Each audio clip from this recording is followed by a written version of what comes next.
Welcome to a special podcast series brought to you by Clary, where we're here to spread the insights and expertise given at our hosted event. Charge at Dreamforce, we've gathered revenue leaders from across the industry to provide you with valuable insights, strategies, and knowledge that can supercharge your revenue growth. These bonus episodes will be dropping on Wednesdays, designed exclusively for you. If you like having more revenue insights in your podcast feed, let us know so we can do more bonus content for you in the future. Let's dive in. Main challenges facing sellers in these HCLS industries today. Let's start with you, Daniel. I know you could talk about this for I could go on hours. for a while here, but let me categorize my expertise and the framing for how I'll respond to all these questions. Yep. I'm a medical device guy, which means it's procedures in rooms. That means it's widgets that are used once and thrown away or implanted and they're with the patient for life. The main challenge in that over my career over the last 30 years, the number of hospitals has stayed roughly the same, but the number of corporations running the hospitals has gone up massively. So what used to be individual hospitals are now called IDNs, or integrated delivery networks. There's a challenge with that, because not only as a seller are you selling Dr. Jones or Dr. Smith and responding to his or her preferences, then you have to go up the chain to what's called the value add committee. So you have to sell into that to make sure that your product has the right cost benefit for a procedure. And oh, by the way, it either reduces cost in a demonstrable way or increases revenue in a demonstrable way, or the two. Most recently, it needs to be both. Yep. Not all the time, but very often. Very, very challenging. The last place you can break that code is if you have a technology that is so massively advanced that they actually use it to change patient flows. That's what we did at Intuitive Surgical. Right. The robot, I set the price, $2.1 million, very first unit ever sold.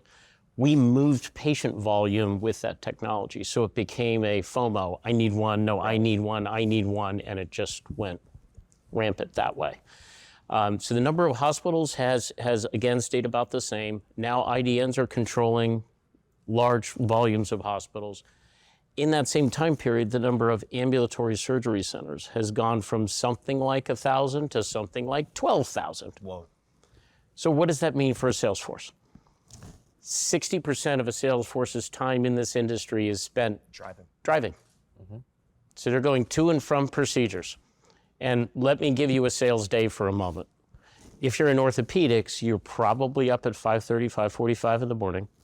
You check your email and you find out the procedures you had scheduled at 9 o'clock are moved to 9:30 or 10, but there's two emergent ones that are at 6:45. You hop in your car, grab your trays from the local location that they're sterilized, throw them in the back of your car, run to the ambulatory surgery center and do a case, and you got a hot shot to another procedure somewhere else, but you find out the second case in the first location was delayed and now you can't get to the second one. That's life in medtech sales. It's that wild, right? Now here's the problem with that. With something like 12,000 ambulatory surgery centers, about 5,500 hospitals, during that time period, the number of people in the field has not increased a corresponding ratio. So each person now has more facilities they need to cover. Well, that's kind of a problem if you have the conflict I just described. Right. Here's another thing that's terribly, terribly important. Commission-based sales generate most of the revenue most of the compensation commission does. If you're in a hospital selling a knee, by way of example, it's $4,000 at a hospital. Same part number in an ambulatory surgery center down the street, $2,200, $2,400, something like that. Exact same part number. Made worse by the fact that it's the same doc in both locations. So it's not like there's price transparency issues you have to deal with. Mm-hmm. So what are you going to do? You're going to service the hospital, right? But that doc's going to get annoyed if you don't go to the ASC.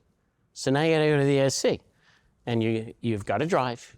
It's lower procedure volume in the ASC relative to the hospital. It's lower revenue per procedure and fewer procedures, but you're wasting the time. Yep. Challenges are logistical. Challenges are keeping up with sites of service. Challenges are the process from hello to I'm using this regularly for a new product.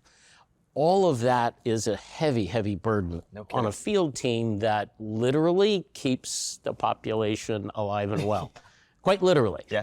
And making no mistake, salespeople in the medical device industry, wildly passionate about what they do, incredibly valuable to the industry, overly burdened. So those logistical problems are serious headaches. Logistical problems are a serious headache. I will say the variability of patient need and device selection and inventory and tracking, it's just all a heavy burden on a group of men and women that dedicate their life every day to making sure that your procedures go well. And just to ground set a little bit here, if you were to go in for a knee procedure today at 4 o'clock, there's a 90% chance there's a sales rep in the room. Mm-hmm. It feels a little weird to most people. I'm seeing some eyebrows go up. Why are they in the room?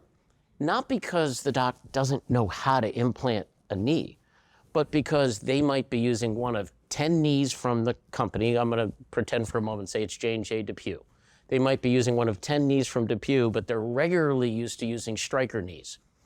Each one of those knees comes with racks of instruments because everybody's body's a little different and all of the instruments are variable based on what's needed for that patient. So they could be pulling 2 from tray 19 and 7 from tray 48. And so all these equipment comes in. The rep knows all of that to make sure that the doc has the right equipment to get something done.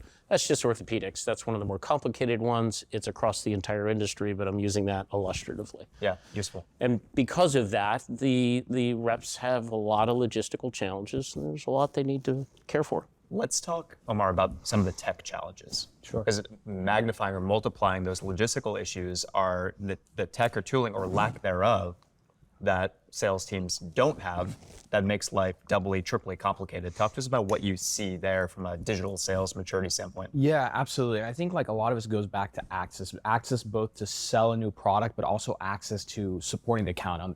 For SaaS, you call it customer success. For us, we usually call it clinical. Right, and this is where, one area that Daniel's company Avail focuses on, right?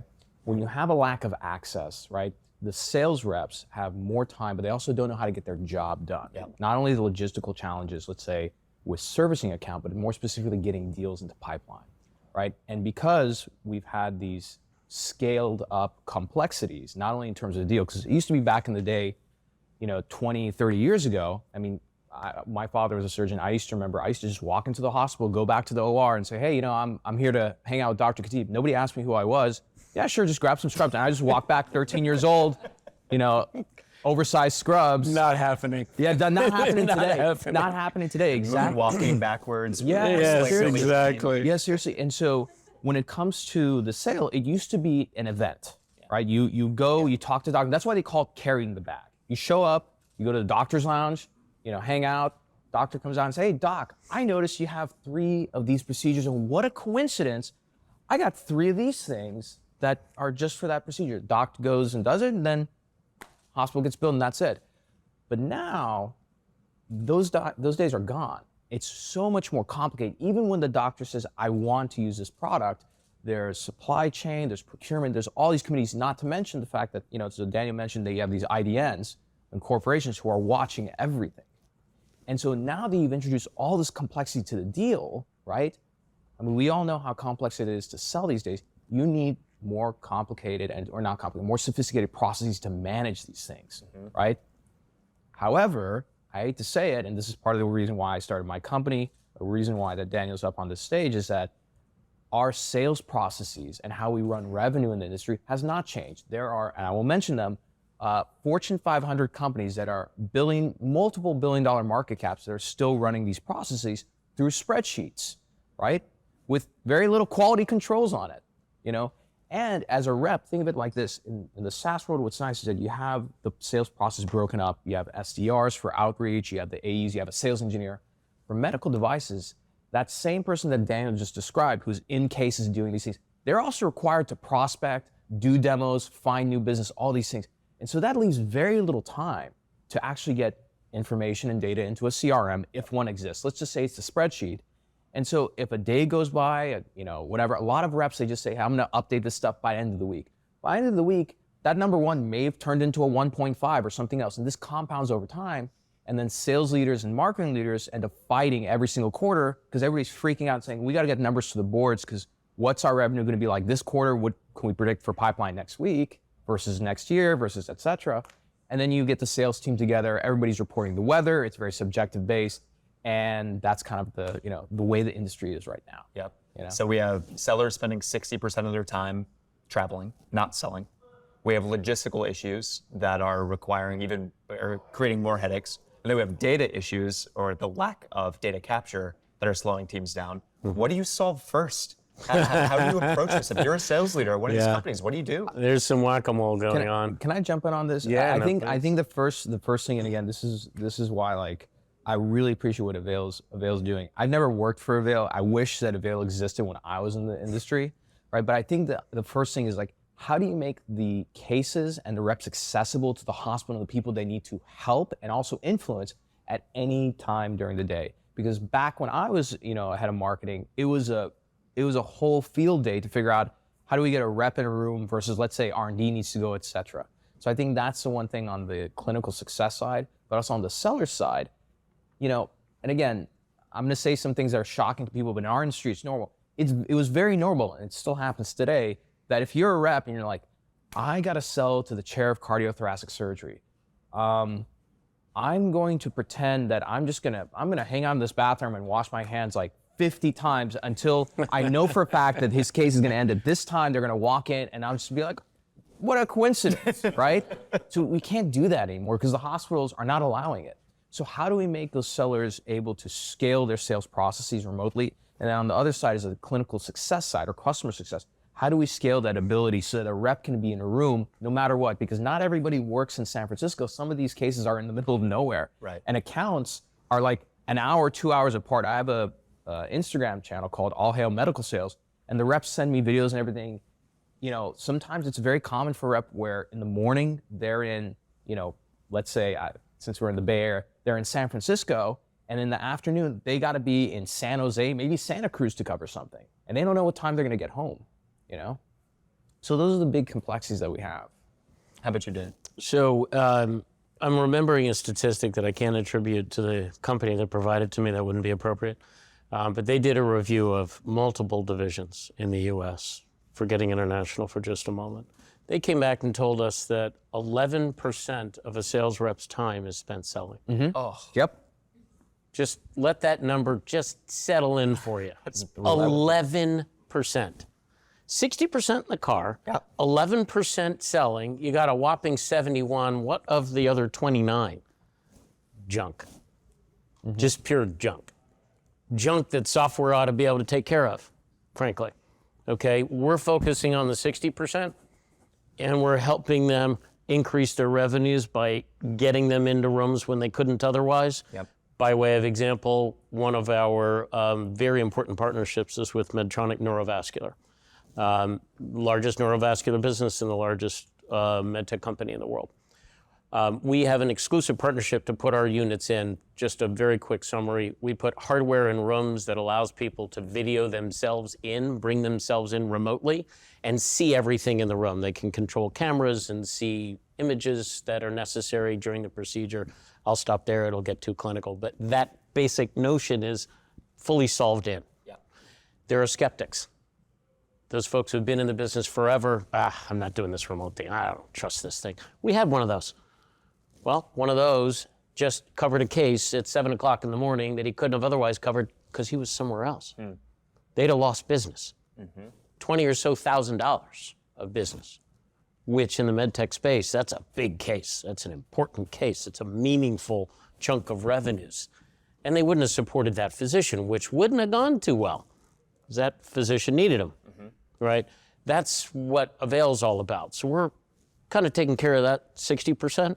The 11% is spent selling. I hope you guys can figure out how to do the 29. Yeah. Right? Because there's just too much time spent. Right.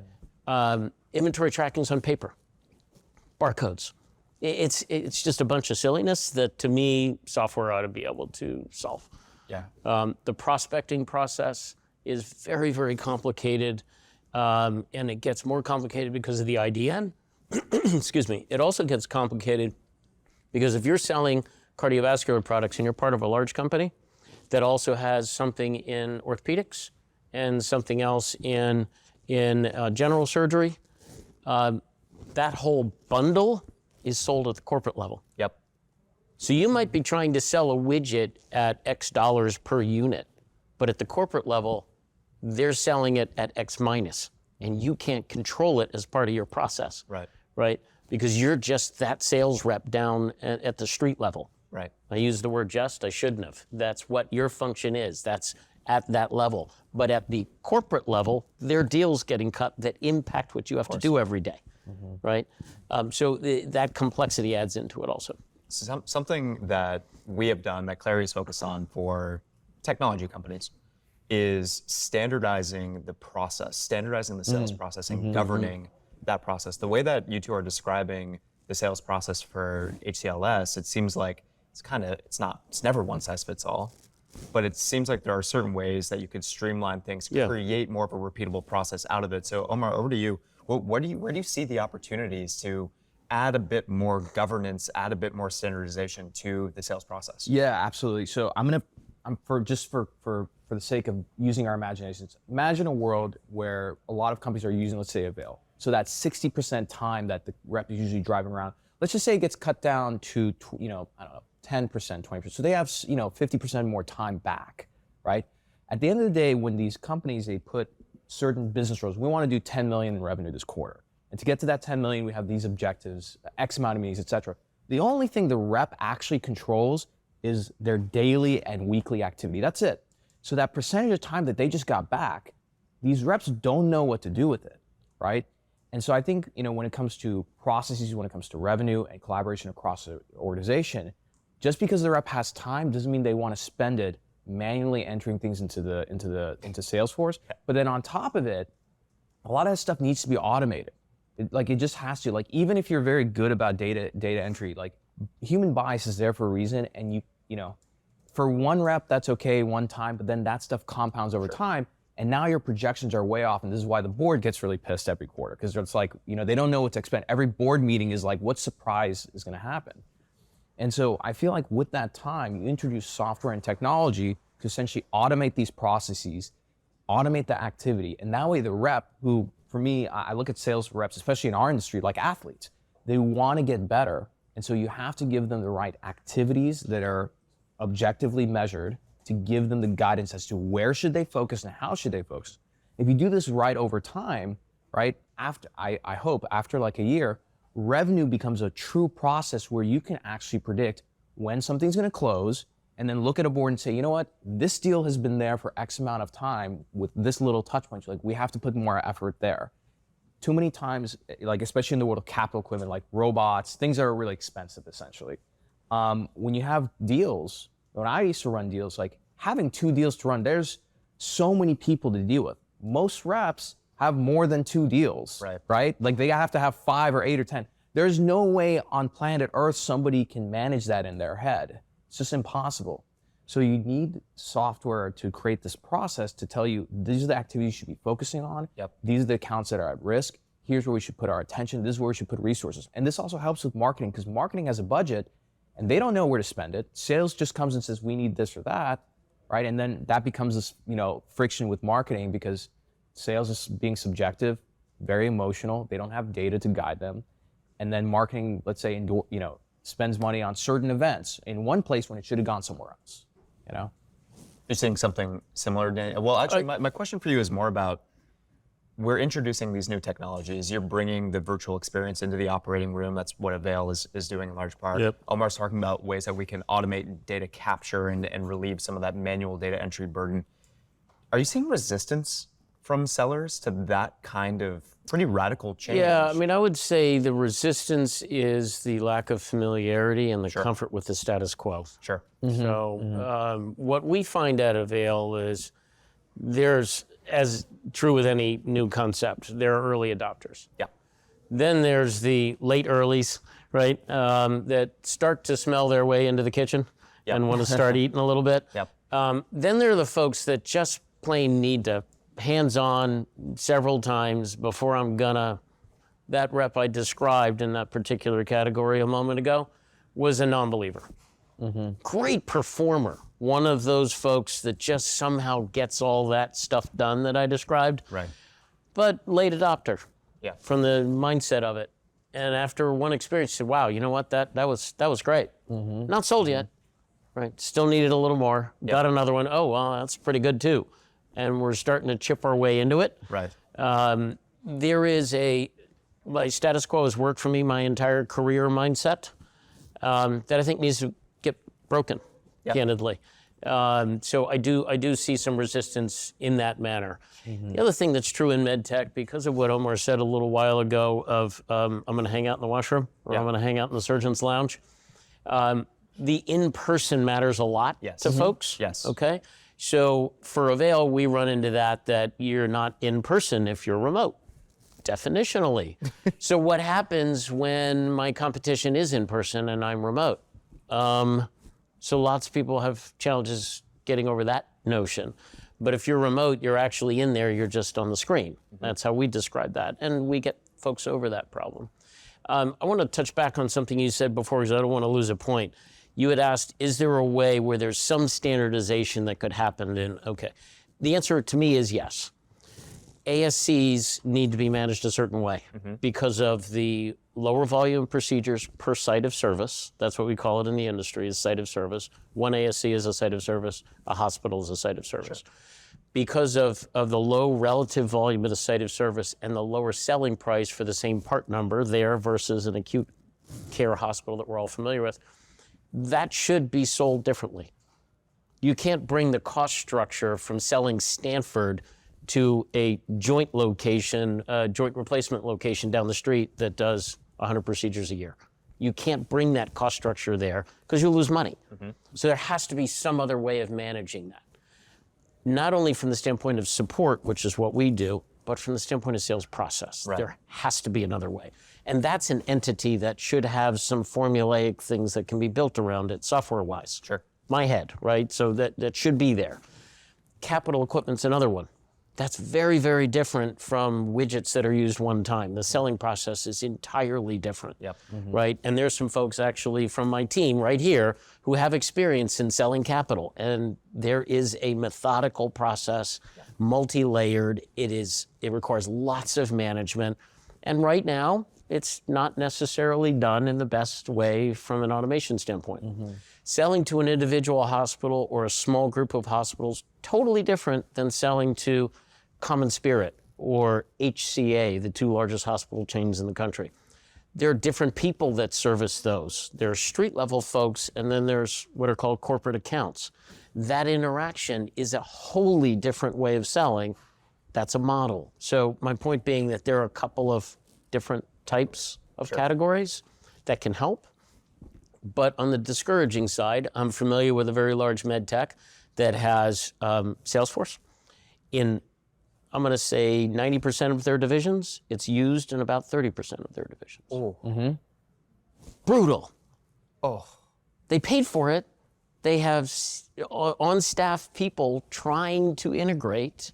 Right. And they're just not getting the traction as they want. So why is that, Omar? Is it the what's in it for me just isn't there for the Yeah, reps? no, 100%. Because if you think about it, like from a rep's perspective, it's like, okay, I only have so much time in the day. Even if it's a capital rep, they're not in cases. But if they have so much time in the day and what you're being judged on is your ability to put deals in pipeline and close, and this CRM is essentially, and the marketers get pissed when I say this, but essentially it's a tool for marketing to see what you're doing. So it's like, okay, if I don't close a deal or get anything in pipeline and show activity, I'm gonna lose my job.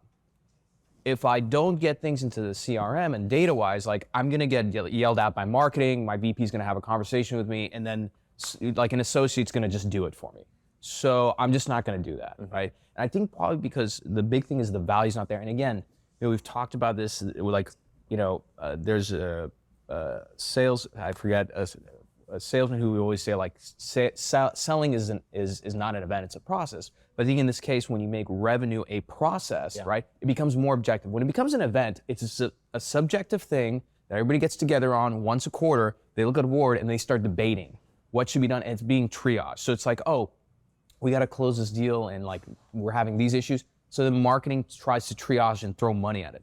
Versus when it actually gets broken up through as a process, which only happens when you automate the data entry and you have clean data, then everybody across the organization, not just sales, but sales, marketing, clinical, and customer success, can objectively look at the process and say, hey, how do we manage each one of these variables and what levers do we have to pull and when, right? And that's a much easier way to do things, and it's a scalable way. I think that the big thing that our industry is facing around it and across the board is that COVID changed a lot of things and it exposed a lot of weaknesses in our industry. And now we've kind of realized that, hey, this business model of medtech, the way we've run it for decades, it's no longer functional. It's no longer scalable. It doesn't fit anymore.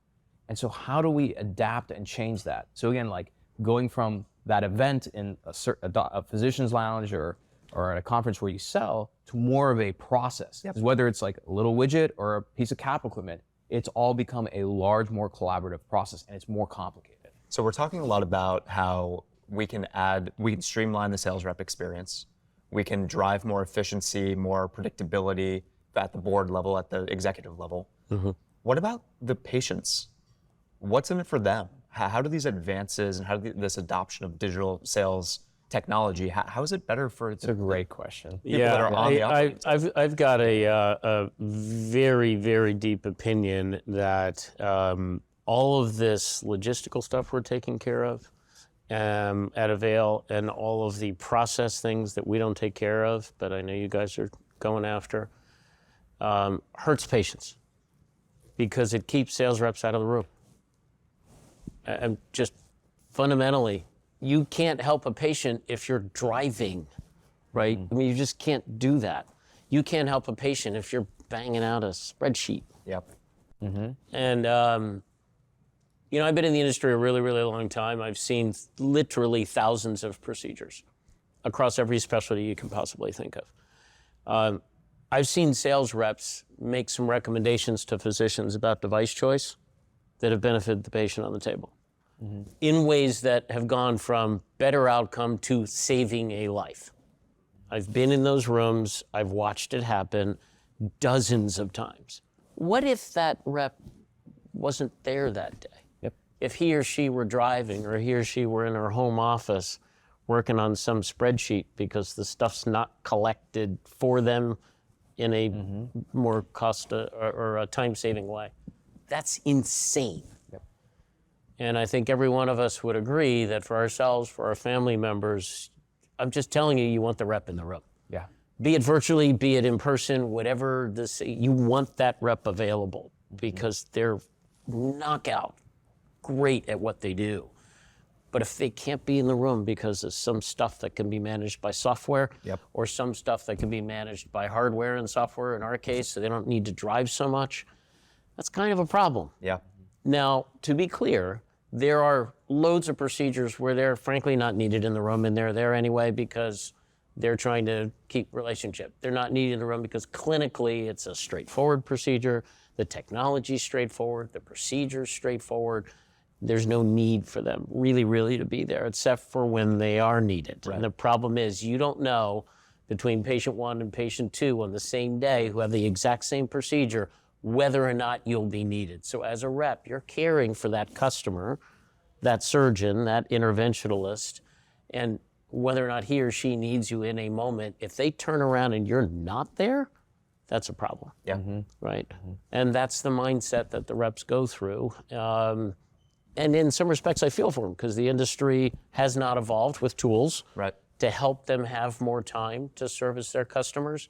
I'd be interested in that same survey I described that yielded 11% selling, what it was when I started in my career. I'm going to guess it was more like 40. 35 or 40. I'm going to guess. That's my gut. Right? That's just not right.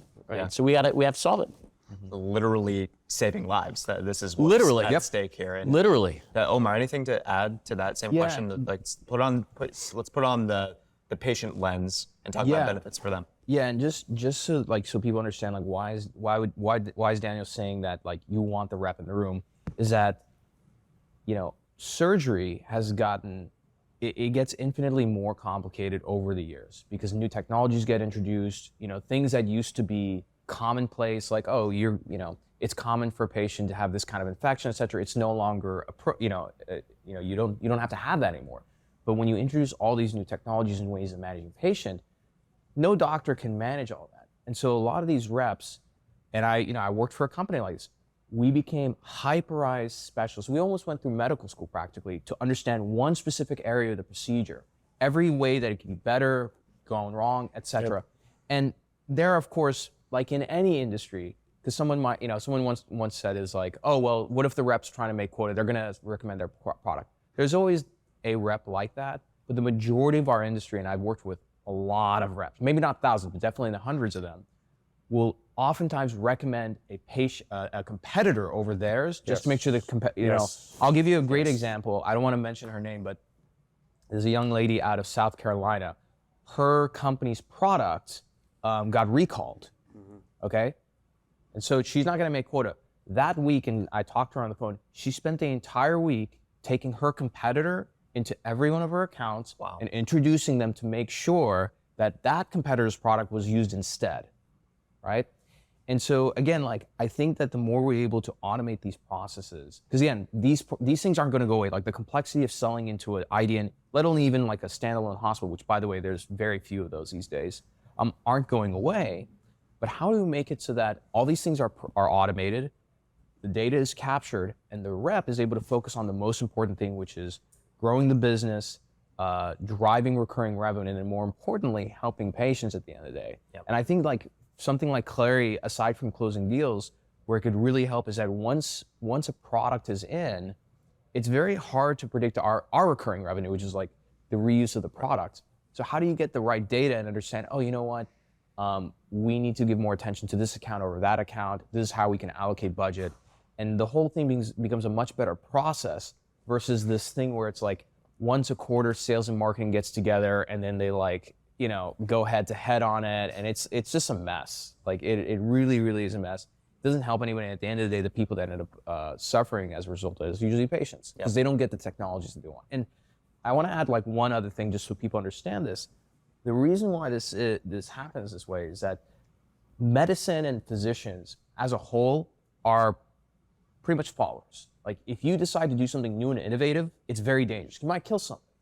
So it takes a lot for a physician to adopt a new product. So a lot of times the greatest innovations you're seeing being used, robotics, AI, et cetera, it's because a sales rep understood the problem so well that they were able to have an academic discussion with a physician and convince them that this is the best thing for the patient, and that's when the physician converts. Yeah, let me tag on to that with a comment that I think we're facing in healthcare. We face in healthcare probably more than otherwise outside of healthcare, and that's structural resistance to change behavior. Mm-hmm. Because we're in an industry where we care for patients every day, when somebody's on the table and you see a certain anatomy on the screen, if it's like angioplasty for the heart or something, you have your go-tos. There's a list. And then there's this new widget. You kind of go, not today. And you put it to the side. Mm-hmm. Well, the reps they got to make their quota. They're talking, they're trying to convince to the point Omar made. That's structural in that piece of the business. Now I'm going to back it out and talk about sales process for just a second. I always knew intellectually that digital tools are only as useful as the behavior they can change. Right. I always knew that intellectually. Yep. Starting Avail, what I came to understand is that we are a hardware and software company, yes, 100%. We're changing behavior across an industry. And that was a board member I just hung Wow, that sticks it high. Just, there you go. We're structurally changing behavior. And I will say that COVID put an attention on the notion of remote. Mm-hmm. It didn't change behavior. It changed awareness. Sure. Okay. The first, right, I mean, you don't know you have a problem. You can't solve your problem until you admit you have a problem. Yep. So the industry admitted they have a problem. And then years and years and years went on. And it's inappropriate for you to mention the name of the individual who said what I'm getting ready to suggest. equally inappropriate to name the company or the setting, but in a recent investor setting, one of the CEOs of a top 3 medtech company commented that operational efficiencies from this point forward will include remote procedure support. That's a change that we at Avail and the folks who were sitting in those chairs right there from my team made happen. Yeah. That was not a minute. That's hard to do in this industry, right? So I would submit a challenge of behavioral change through technology of course, I've only been in this industry, but I'm going to say it's probably a little harder than in some other industries because of the nature of what we do every day. But I will also submit that once the behavior's changed, you've got the positive side of that. Good luck unseating that behavior, right? So you might invest your way into changing that behavior, but once you're locked, standards are hard to break. Right. Super hard to break in this industry. And as somebody who's been involved in multiple change events, robotics, my last company in angioplasty was that thing that somebody looked at and said, wait, what are you talking about? It's now a standard of care. And now Avail, I can just tell you that the stickiness on the other side of that fence is phenomenal. Love to hear that. Yeah. Omar, Daniel, thank you so much. This has been really fantastic. Really appreciate it. Thank you. Thank you.